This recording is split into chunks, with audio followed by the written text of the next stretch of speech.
Yo people, welcome back to the YouTube channel. You already know what time it is. It's time for another video. Big up your damn selves in the building. Make sure you smash up the likes and subscribe. Listen, what a day it's been. What a few days it's been. It's a time for a one-to-one, a little dialogue, a little discussion, a little bit of dissecting of what we've done, because it has been mad, people. It has honestly been mad. I am exhausted. I have done about 26 hours of streaming over the last 4 days covering this news. Even the watch-alongs, we were still covering this news. You guys were hopping, bopping in the live chats, giving me all the information as we were watching the matches. We were doing all of the drama from day one, but it's over now. Caicedo and Lavia are Chelsea players.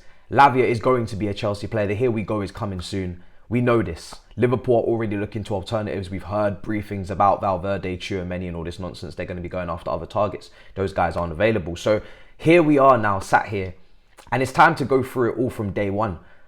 This all started with a bid for Lavia, really. You know, obviously we know we were going up in increments for Caicedo. Liverpool were going up in increments for Lavia. And then bang, the £48 million bid for Lavia came in. And I thought it was mind games. I honestly thought it was mind games. But now that the player is going to be in a Chelsea shirt, it just goes to show it was actually a genuine offer. And we've been tracking Lavia since, you know, last summer on deadline day for 50 million.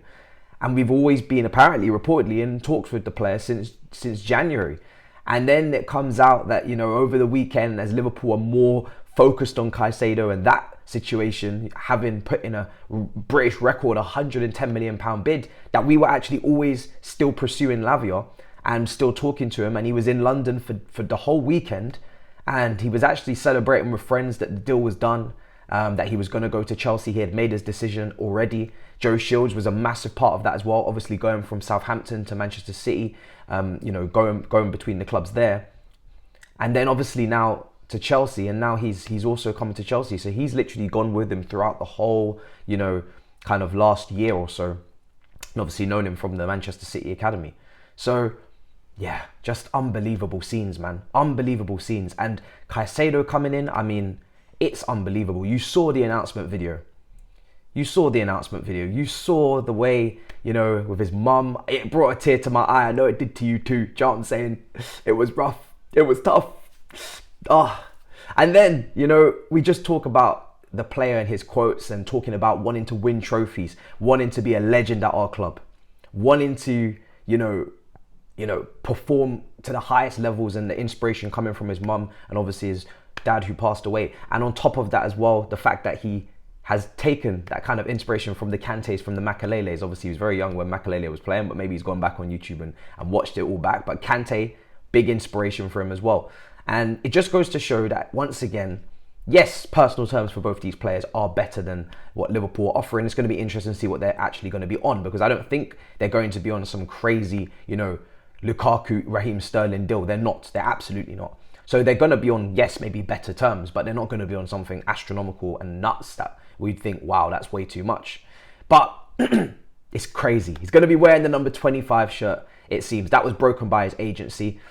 Zola's retired number, you know, being brought back to life. Do you know what I'm saying? Being rejuvenated and recuperated and brought to Caicedo. And I'm sure it's been kind of given the green flag by Zola on that one.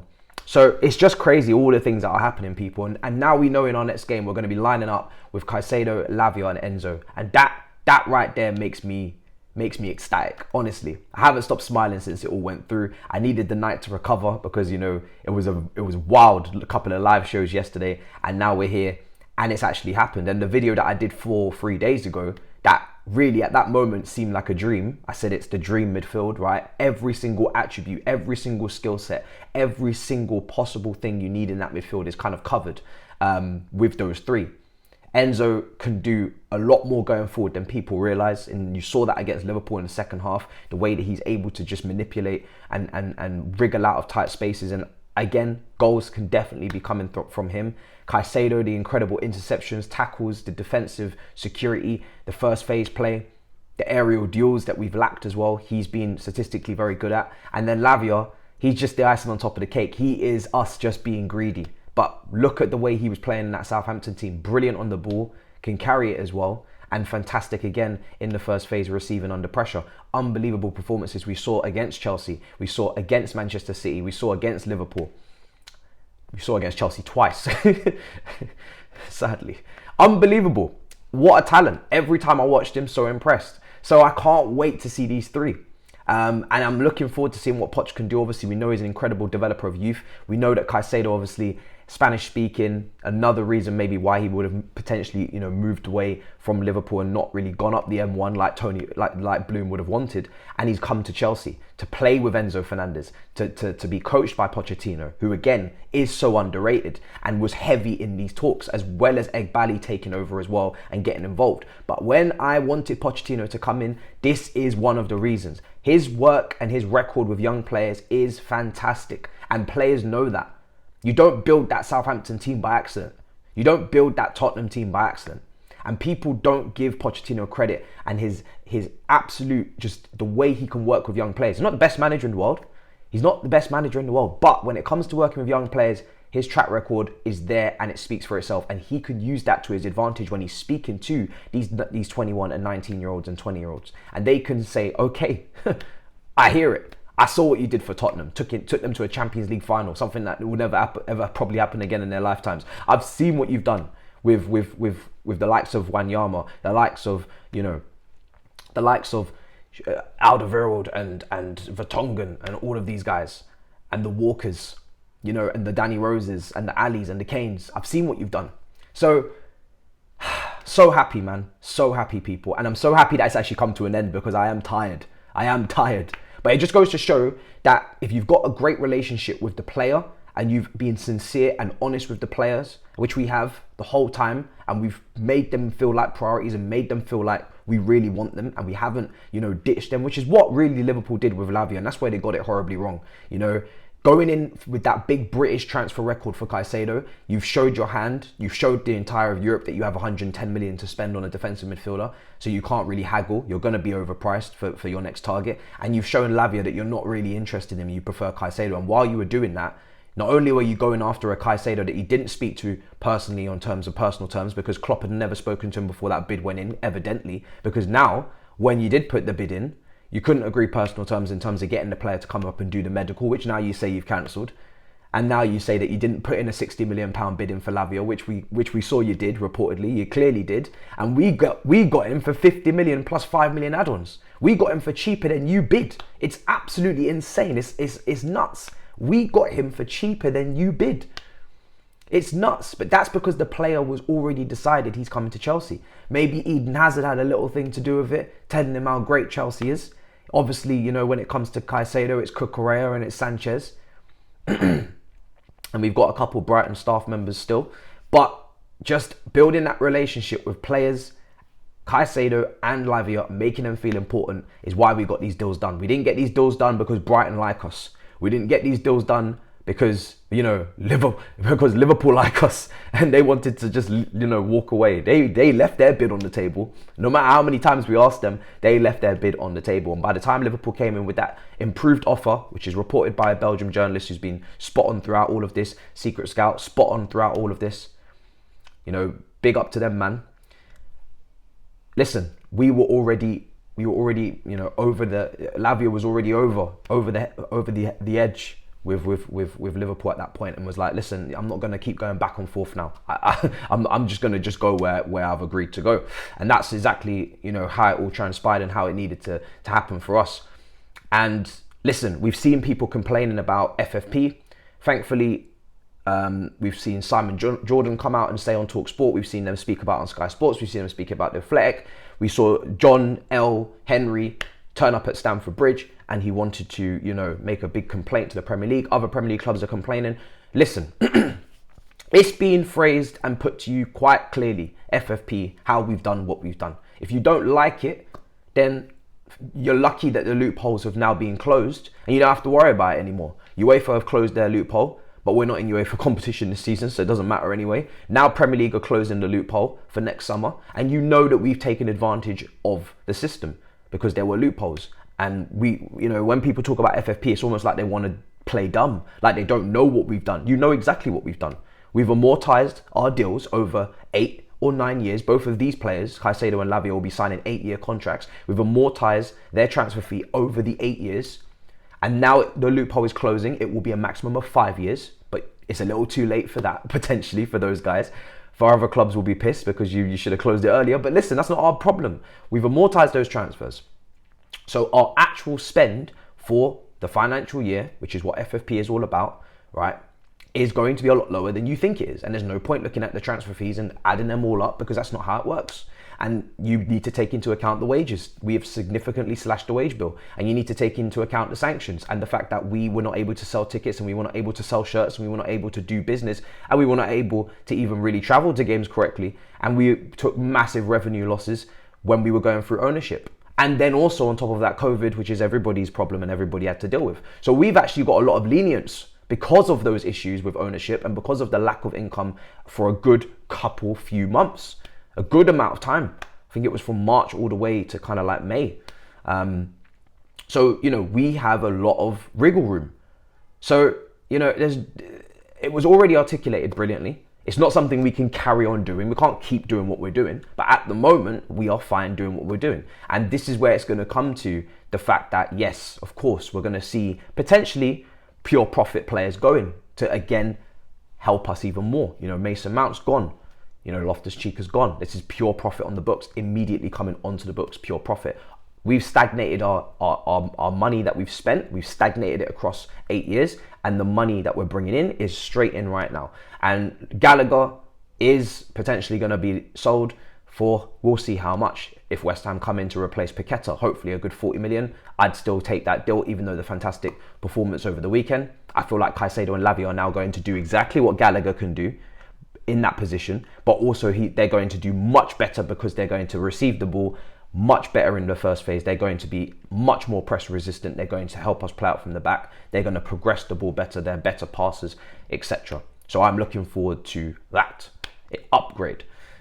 And then you've got Ian Maatsen, which I hope we don't sell, but Nizar Kinsella's reporting today, and it's very, you've got to keep an eye on this one because he could be sold. He still hasn't agreed an extension. His contract runs out at the end of next season, and he is again pure profit. If somebody comes in with an offer of, 30 million, they will potentially consider, because again, it helps for us. And then you've got Trevor Chalobah as well.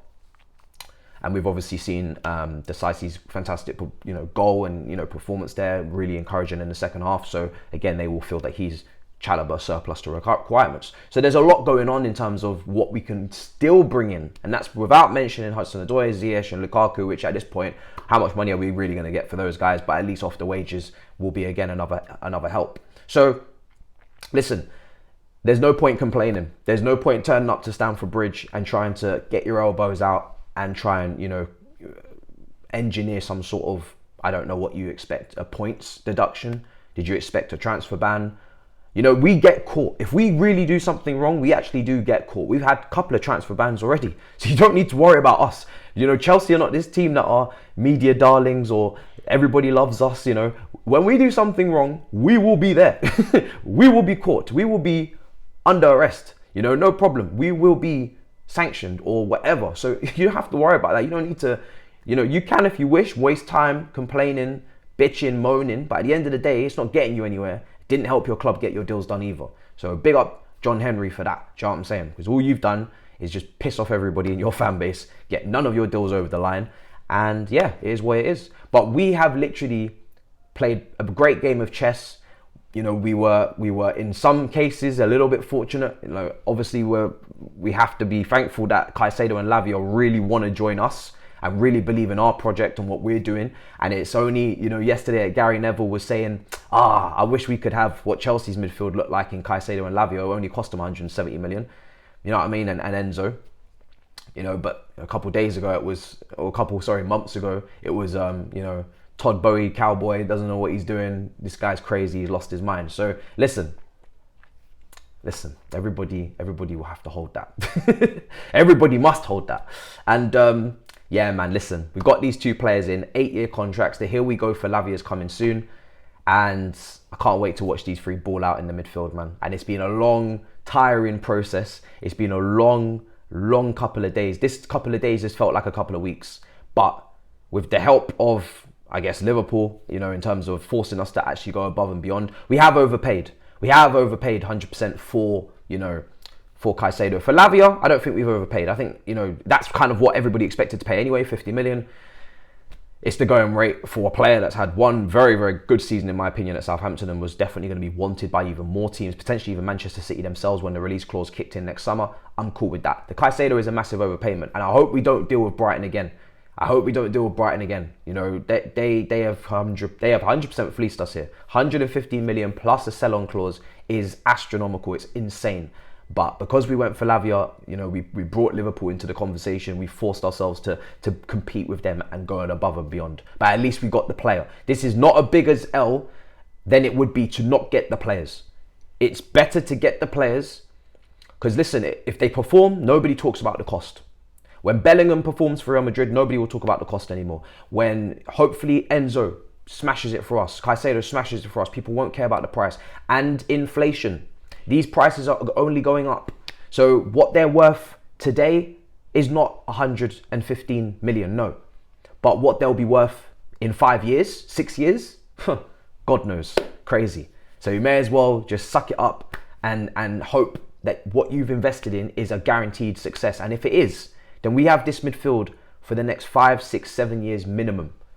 And just before I round up, you see Caicedo's agent, brother, I've been critical of the way you've moved, do you know what I'm saying, in January, and not getting your release clause in your contract and signing an extra 2 years extension when you clearly wanted to leave the club, wanted to go to Arsenal. Then this summer you wanted to leave, but you signed your contract till 2027 with no release clause. Foolishness. Getting your player to put out big letters, right? Big statements. Obviously he missed training this, last week and you want to come to Chelsea. You're at Chelsea now. Either get a new agent or you behave yourself, because we are not taking that bullshit. You see all this palaver that you've been doing over the last 6 months? You're home now. You are at the pinnacle now, right? You're home. Make sure you understand that. I don't want to see in 4 or 5 years' time Real Madrid and then you want to start acting up. Don't even think about it. Don't go anywhere. Yeah? You're home now. We saw your t-shirt. We saw your mum with the car and the transition a couple years ago, right? I don't care if you've said anything previously. We're just going to ignore that. But you're home now. You're here now. So focus, yeah? I'm not talking about Moises, I'm talking about his agent. Focus, all right? Focus, brother. Personal terms are agreed, everybody's happy, everybody's being paid. Now, let's get to the football, all right? So listen, that's it for me, guys. It's a brilliant day, I'm telling you that right now. The Here We Go is coming soon for Lavia. If that breaks, I'll go live, but yeah, just let it sink in that you've got a midfield of Caicedo, Lavia, and Enzo. It doesn't get more balanced than that. And then we've got a lot of, well-scouted, cheap, young players that are going to have big, hopefully, futures as well. In Andre Santos and Ogochukwu and Carney, who only cost us, 20 million a pop. They're definitely going to make profit, but hopefully as well, they can see some fantastic game time with us and do brilliant things as well. So now we move. We've got some pure profit to bring in. So let's see who gets cut from the team. Do you know what I'm saying? Let's see who doesn't make it to the next round. And then, of course, we're looking at potentially an attacker and a second choice goalkeeper, but we'll talk about that later. That is the end of the saga. I am exhausted. Big up your damn selves. Smash up the likes and I'll see you guys next time. In a bit, people. Peace.